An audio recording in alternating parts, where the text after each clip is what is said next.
सम्मानित साथियों, नमो बुद्धाय जय भीम। आज के अम्बेडकर संदेश में आपका हार्दिक स्वागत है। आज के अम्बेडकर संदेश में बात होगी रानाडे की, गांधी और जिन्ना की। क्या वास्तव में एमजी रानाडे महापुरुष थे? इस बारे में बाबा साहब के क्या विचार हैं? साथ ही साथ बाबा साहब अपने जीवन की वो दो घटनाएं याद दिलाते हैं जो एमजी रानाडे से संबंधित हैं। और उस समय बाबा साहब बहुत ही अर्ली एज में, यूं कहें कि क्लास फर्स्ट में पढ़ते थे, और उस समय एक घटना घटित होती है। वो घटना कौन सी है उसका जिक्र करते हैं। और साथ ही साथ क्या वास्तव में एमजी रानाडे को जिस तरह से लोग महापुरुष मानते हैं, क्या बाबा साहब भी उन्हें महापुरुष मानते हैं? इस संबंध में बाबा साहब सबसे पहले ऐतिहासिक जानकारी साझा करते हैं, वो आज हम आपके समक्ष भी प्रस्तुत करेंगे। सामान्य साथियों, इसके साथ ही साथ हम आपको बता दें, आज का अंबेडकर संदेश में ऐसी वैचारिकी जो अंबेडकर मिशन को समझना चाहते हैं वहां से निकल कर आएगी। बाबा साहब ने कुछ ऐसे शानदार कोटेशन यहाँ पर यूज किए हैं जो हमारे जीवन को बदल सकते हैं। तो आइए शुरू करते हैं आज का अंबेडकर संदेश। Buddha Bodhisattva Ambedkar international centre, BBAIC Sarnath, Varanasi, राज्य उत्तर प्रदेश, देश भारत के सौजन्य से बाबा डॉक्टर अंबेडकर संपूर्ण वाङ्मय खंड 1 से। और आज का अंबेडकर संदेश रहेगा, पेज नंबर हम आपको बता देते हैं, पेज नंबर 241 से लेकर 244 तक। तो शुरू करते हैं। बाबा लिखते हैं कि मैं आपको ये बता दूं कि इस निमंत्रण से मैं बहुत प्रसन्न नहीं हूं। आखिर क्यों? बाबा साहब को निमंत्रण मिला है एमजी रानाडे साहब का जन्म दिवस यानी कि जयंती समारोह में शिरकत करने के लिए, और बाबा साहब प्रसन्न नहीं है। क्यों नहीं है? बाबा साहब कहते हैं, मुझे ये आशंका है कि हो सकता है कि मैं इस अवसर के साथ न्याय न कर सकूं। 1 वर्ष पहले जब बंबई में रानाडे की जन्म शती मनाई गई थी तो माननीय श्रीनिवास शास्त्री को बोलने के लिए निमंत्रित किया गया था। हम आपको एक बात जिक्र कर दें यहाँ पर, ये जो जन्म शती मनाई जा रही है, जन्म दिवस मनाया जा रहा है, वो 101वां है, मतलब 101। तो बादशाह कहते हैं अनेक कारणों से वह उस कार्य के लिए सुयोग्य व्यक्ति थे। अपने जीवन के कुछ भाग के लिए वह रानाडे के समकालीन होने का दावा कर सकते हैं। उन्होंने रानाडे को बहुत नज़दीक से देखा था और वह रानाडे के इस कार्य के प्रत्यक्ष साक्षी थे जिसके लिए उन्होंने अपना जीवन समर्पित कर दिया था। उन्हें उनका मूल्यांकन करने तथा उनके सहकर्मियों के साथ तुलना करने का अवसर मिला था। अतएव वह रानाडे के संबंध में अपने विचार विश्वास के साथ प्रतिपादित कर सकते थे और उनको अपने व्यक्तिगत संपर्क के कारण आत्मीयता के साथ व्यक्त कर सकते थे। वह रानाडे की जीवन की झांकी व किस्से बताकर श्रोताओं के समक्ष उनके जीवन चरित्र पर प्रकाश डाल सकते थे, परंतु मेरे पास इनमें से कोई भी योग्यता नहीं है। रानाडे के साथ मेरा संबंध बहुत ही कम रहा है, यहाँ तक कि मैंने उनको देखा भी नहीं था। रानाडे के संबंध में केवल 2 घटनाओं की मुझे याद है। पहली घटना का संबंध उनके निधन से है। मैं सतारा हाई स्कूल में पहली कक्षा का विद्यार्थी था।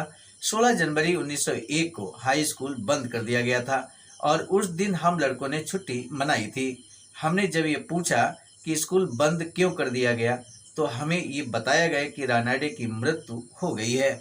उस समय मेरी आयु लगभग 9 वर्ष की थी, यानी कि जब बाबा साहब कक्षा 1 में पढ़ते थे। और 16 जनवरी 1901 को हाई स्कूल बंद कर दिया गया। जब बंद कर दिया गया तो बाबा साहब ने जानना चाहा कि आखिर विद्यालय क्यों बंद कर दिया गया। तब जानकारी मिलती है कि श्री रानाडे की मृत्यु हो गई है और इस वजह से विद्यालय बंद कर दिया गया है। तब बाबा साहब कहते हैं कि मेरी आयु उस समय 9 वर्ष की थी। मैं रानाडे के विषय में कुछ नहीं जानता था कि वे कौन थे, उन्होंने क्या किया था। अन्य लड़कों की भांति मैं भी छुट्टी होने पर प्रसन्न था और इस बात को जानने की कोई चिंता व परवाह नहीं थी कि कौन मर गया है। मेरे साथियों, अक्सर आपने देखा होगा जब छुट्टी हो जाती है, कंडोलेंस हो जाती है, बच्चों को छुट्टी होने की खुशी होती है। कौन उस दिन एक्सपायर हो गया, कितना महत्वपूर्ण समाज के लिए व्यक्ति था या संस्था के लिए था, इससे उन्हें मतलब नहीं होता है। और ये संभवतः आपने भी हो ना हो, आपने भी ऐसा कभी फील किया हो। वैसे ही बात बाबा साहब कह रहे हैं तो वो अनुभव आपके भी अपने मन में ताज़ा हो रहे होंगे। तब बाबा साहब लिखते हैं कि एक बार मैं अपने पिताजी की एक और घटना जो रानाडे की याद दिलाती है वह घटना पहली घटना की बहुत बाद की है।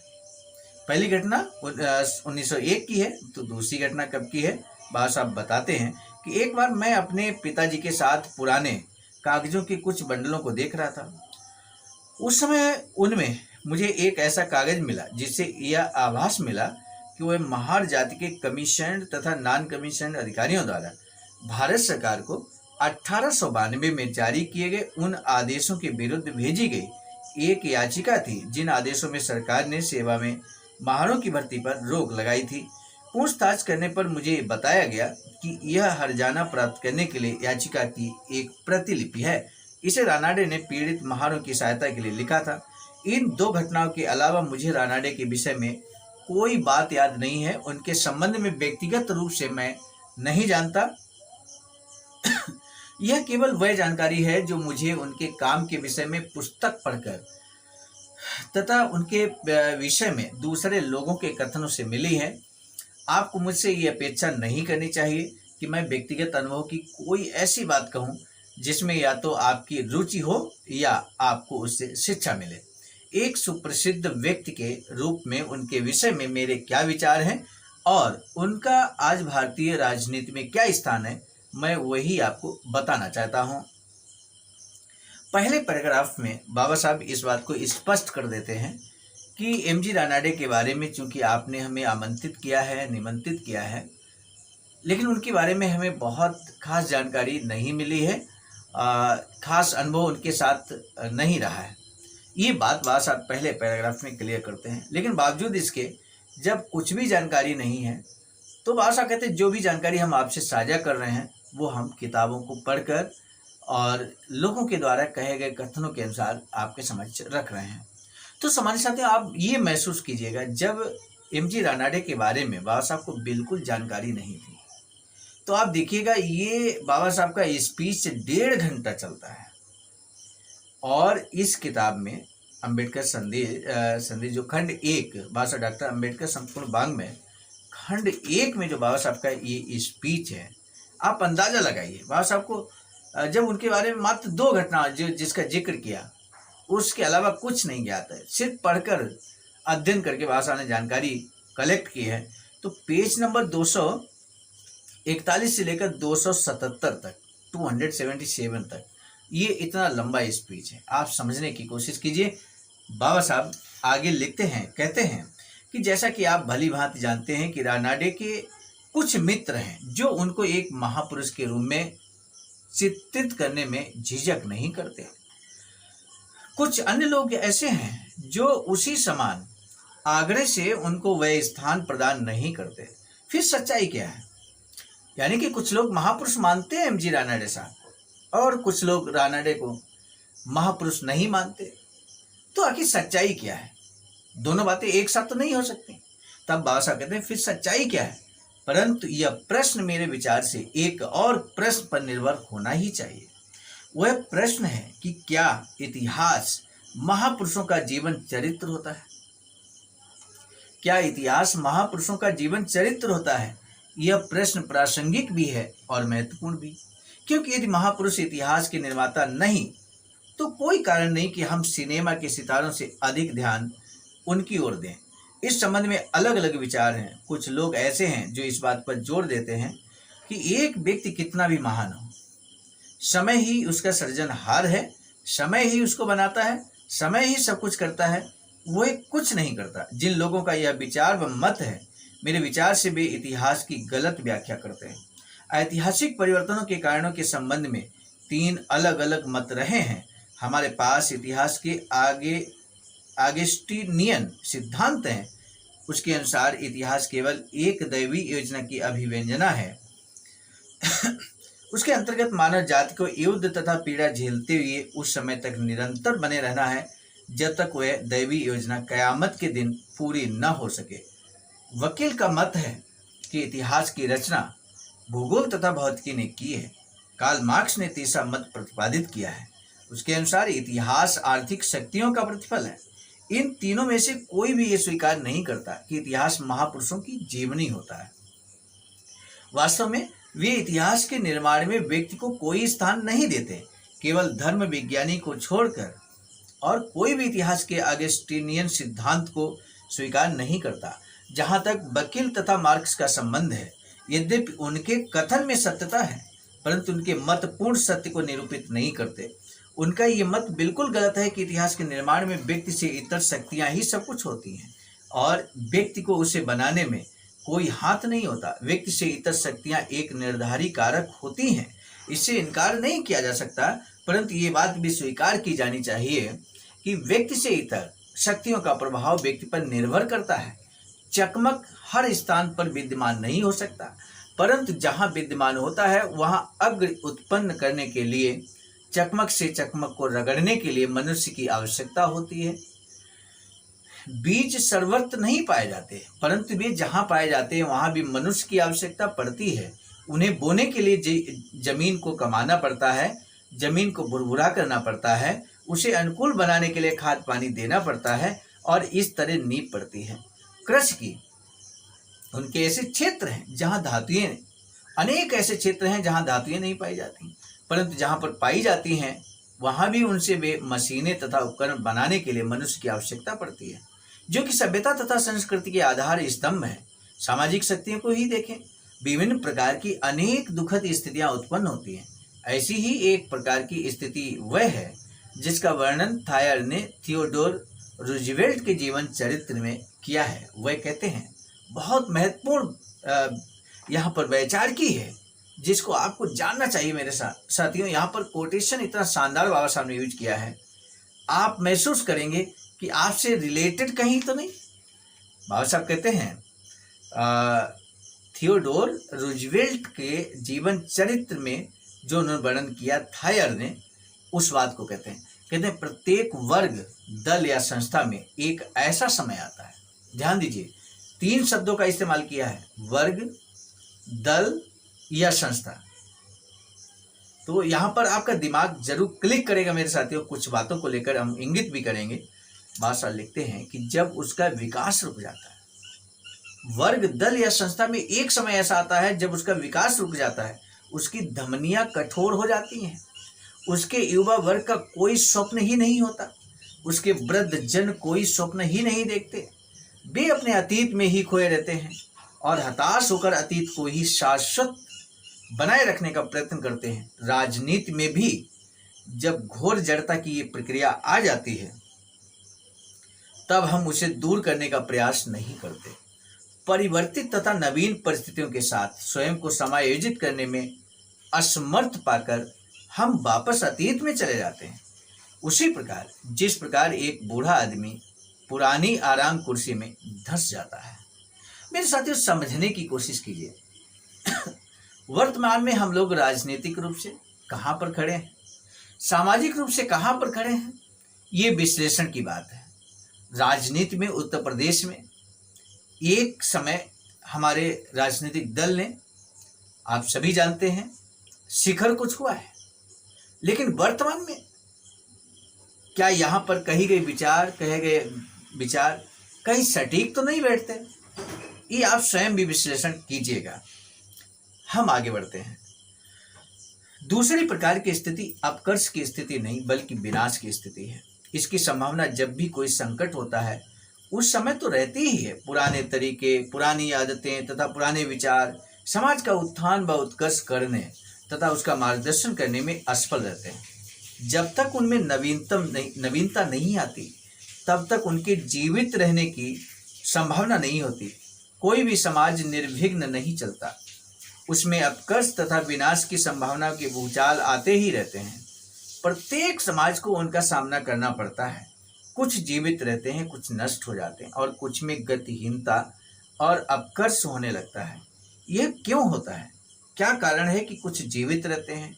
कार्लाइल ने इसका उत्तर दिया है। वो अपनी विशिष्ट शैली में कहते हैं, जरूरी नहीं कि कोई युग नष्ट भ्रष्ट हो ही यदि पर्याप्त महान एवं विद्वान व्यक्ति को प्राप्त कर लें, यदि समय की सही मांग को पहचानने वाले ज्ञान चक्षु हों, उसे सही मार्ग दिखाने का साहस एवं शौर्य हो, तो किसी भी युग का उद्धार हो सकता है। मुझे यह उन लोगों के लिए एक बिल्कुल निर्णायक उत्तर प्रतीत होता है जो इतिहास के बनाने में मनुष्य को कोई स्थान प्रदान करने से इनकार करते हैं। संकट काल का मुकाबला नए तरीकों की खोज से किया जा सकता है। ध्यान दीजिए, संकट काल का मुकाबला कैसे किया जा सकता है? बाबा साहब कहते हैं संकट काल का मुकाबला नए तरीकों की खोज से किया जा सकता है। जब कोई नया मार्ग व तरीका नहीं मिलता तो समाज का पतन हो जाता है।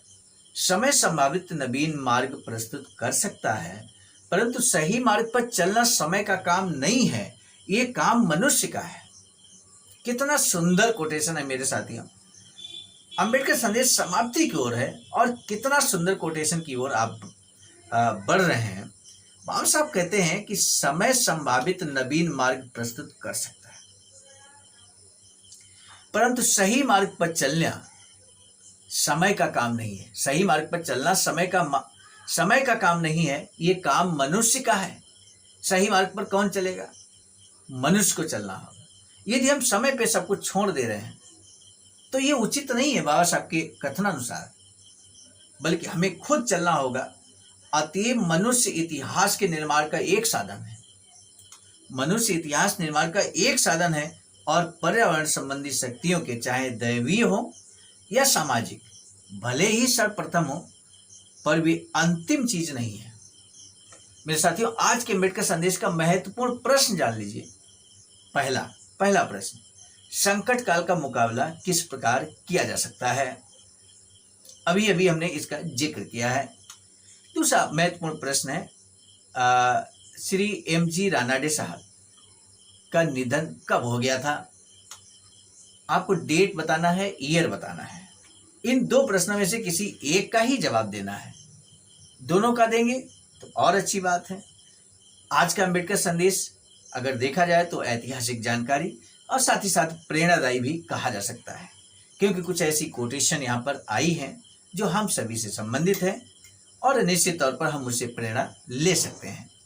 प्रेरणा तभी लोग लेंगे जब आप प्रत्येक व्यक्ति तक, प्रत्येक बहुजन साथी तक अंबेडकर मिशनरी को या बुद्धवादी को हम कह सकते हैं, ये अंबेडकर संदेश शेयर करेंगे, साझा करेंगे, तभी तो वो इस संदेश से प्रेरणा ले पाएंगे, सुनेंगे। तो मेरे साथियों, आपसे निवेदन है कि अंबेडकर संदेश को जरूर शेयर कीजिएगा और इसी तरह से बने रहिए आवाज का ऑफिशियल यूट्यूब चैनल के साथ में। दीजिए इजाजत, आप सभी को सादर नमो बुद्धाय, जय भीम। सामान्य साथियों, हम एक महत्वपूर्ण बात बताना उचित समझते हैं। बाबा साहब की अधूरी इच्छा के अनुरूप एक वैचारिकी सेंटर निर्माणाधीन है सारनाथ वाराणसी में, जहां पर 14,000 स्क्वायर फीट जमीन परचेज कर ली गई है ring road, green city, Faridpur, Sarnath में। वैचारिकी सेंटर के प्रशासनिक ब्लॉक का निर्माण कार्य कंप्लीट हो चुका है। शानदार बेहतरीन प्रशासनिक ब्लॉक का निर्माण पूर्ण हो चुका है। आगे अब मुख्य भवन को बनाने की बारी हम सबकी है और इस हेतु आप दिए गए अकाउंट नंबर पर अपना अमूल्य योगदान कर सकते हैं। आज का अंबेडकर संदेश हम लेकर उपस्थित हुए थे मिशन नायक बुद्धमित्र मुसाफिर सर, राष्ट्रीय अध्यक्ष आवाज का नई दिल्ली की प्रेरणा में। प्रस्तुत करता क्रम में मैं स्वयं सर्वजित आर्य, राष्ट्रीय मीडिया प्रभारी, IIT सेल आवाज का नई दिल्ली। मिलेंगे नए डॉक्टर अम्बेडकर संदेश में, तब तक दीजिए इजाजत। आप सभी को सादर नमो बुद्धाय, जय। सामान्य साथियों, यदि आप हमारे इस चैनल आवाज का ऑफिशियल, जिस पर नियमित सुबह 5 बजे डॉक्टर अम्बेडकर संदेश आपको मिलता है, आप हमारे इस चैनल को सपोर्ट करना चाहते हैं तो हमारा आपसे निवेदन है कि आप हमारे इस चैनल को सब्सक्राइब कर लें, वीडियो को शेयर, लाइक, कमेंट जरूर करें।